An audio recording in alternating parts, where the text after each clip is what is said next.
ತಾಳಿ ಕಟ್ಟಿದ ಹೆಂಡತಿಯನ್ನೇ ಬೇಡ ಅಂತ ಇದ್ದಾನೆ ಪತಿರಾಯ. ಅದರಲ್ಲಿ 5 ತಿಂಗಳು ಗರ್ಭಿಣಿ ಬೇಡ. 3 ವರ್ಷಗಳಿಂದ ಪ್ರೀತಿಸಿ ಮದುವೆಯಾಗಿ 1 ವರ್ಷ ತುಂಬಿದೆ. ಮತ್ತೊಂದು ಹುಡುಗಿಯ ಸಹವಾಸಕ್ಕೆ ಬಿದ್ದಿದ್ದಾನೆ. ಬಿದ್ದು ಪತ್ನಿಗೆ ಕಿರುಕುಳವನ್ನ ಕಾಯ್ದಾನೆ. ಇರೋದಾದ್ರೆ 3 ಜನ ಒಟ್ಟಿಗೆ ಇರೋಣ ಅಂತ ಹೇಳಿದಾನೆ ಕೀಚಕ. ಪೊಲೀಸಪ್ಪ ಅಲ್ಲ ಈತ ಕಾಮುಕ. ಮೈಸೂರು ಜಿಲ್ಲೆ ಹುಣಸೂರು ತಾಲೂಕಿನ ರಾಂಪುರದಲ್ಲಿ ನಡೆದಿರುವಂತ ಘಟನೆ ಇದು. ಬೇರೆ ಹುಡುಗಿ ಸಹವಾಸಕ್ಕೆ ಬಿದ್ದಿದ್ದಾನೆ. ಆ ಕಾರಣಕ್ಕಾಗಿ ಪತ್ನಿಗೆ ಕಿರುಕುಳ ಕೊಡ್ತಾ ಇದ್ದಾನೆ. ನೋಡಿ, ಇರೋದಾದ್ರೆ 3 ಜನ ಇರೋಣ, ಇಲ್ಲ ಅಂತಂದ್ರೆ ಬೇಡ ನನಗೆ ಅಂತೇಳಿ ಆತ ಹೇಳಿದಾನೆ. ಮತ್ತೊಂದು ಕಡೆ 5 ತಿಂಗಳ ಗರ್ಭಿಣಿ ಹೆಂಡತಿ ಬೇರೆ. 5 ತಿಂಗಳ ಗರ್ಭಿಣಿ ಹೆಂಡತಿಯನ್ನೇ ಬೇಡ, 3 ವರ್ಷ ಪ್ರೀತಿ ಮಾಡಿ ಮದುವೆ ಆಗಿದ್ದಾನೆ. ಈ ಭೂಪ ಫೋಟೋದಲ್ಲಿ ತೋರಿಸ್ತಾ ಇದೀವಲ್ಲ. ಈಗ ಮದುವೆ ಆಗಿ 5 ತಿಂಗಳು ಗರ್ಭಿಣಿ ಬೇರೆ ಆಗಿದ್ದಾರೆ ಅವ್ರ ಹೆಂಡತಿ. ಈಗ ಇರೋದಾದ್ರೆ 3 ಜನ ಒಟ್ಟಿಗೆ ಇರೋಣ ಅಂತ ಹೇಳ್ತಾ ಇದ್ದಾನೆ.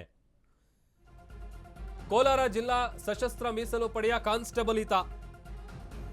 ಆ ಮಹಾನ್ ಭಾವನ ಹೆಸರು. ಕಾನ್ಸ್ಟೇಬಲ್ ಆಗಿ ಕೆಲಸ ಮಾಡ್ತಾ ಇದ್ದಾನೆ. ಕೆಂಡಗಣ್ಣ ಸ್ವಾಮಿ. ಉಡುಪಿ ಮೂಲದ ಹುಡುಗಿ ಜೊತೆಗೆ ಅಫೇರ್ ಇಟ್ಕೊಂಡಿದ್ದಾನೆ ಗಂಡ. ಪೊಲೀಸ್ ಅಪ್ಪನ ಅಕ್ರಮ ಸಂಬಂಧವನ್ನ ಒಪ್ಕೊಳ್ತಾ ಇಲ್ಲ ಪತ್ನಿ. ಹೀಗಾಗಿ ಆ ಪತ್ನಿಗೆ ಕಿರುಕುಳ ಕೊಡ್ತಾ ಇದ್ದಾನೆ. ಪತಿ ಅನ್ಯಾಯದ ವಿರುದ್ಧ ಠಾಣೆ ಮೆಟ್ಟಿಲೇರಿದ್ದಾರೆ ಹೆಂಡತಿ, ಅಂದ್ರೆ ಆತನ ಹೆಂಡತಿ.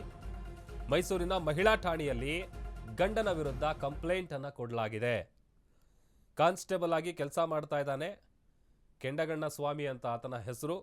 ಈಗ ಆತನ ವಿರುದ್ಧ ದೂರನ್ನು ಕೂಡ ಕೊಡಲಾಗಿದೆ.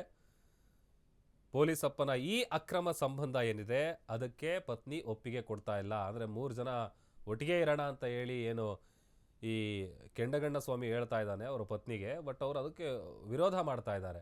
ಈ ಕಾರಣಕ್ಕಾಗಿ ಪತಿಯ ವಿರುದ್ಧ ಈಗ ಮೈಸೂರಿನ ಮಹಿಳಾ ಠಾಣೆಯಲ್ಲಿ ಕಂಪ್ಲೇಂಟ್ ಅನ್ನು ಕೂಡ ಕೊಟ್ಟಿದ್ದಾರೆ.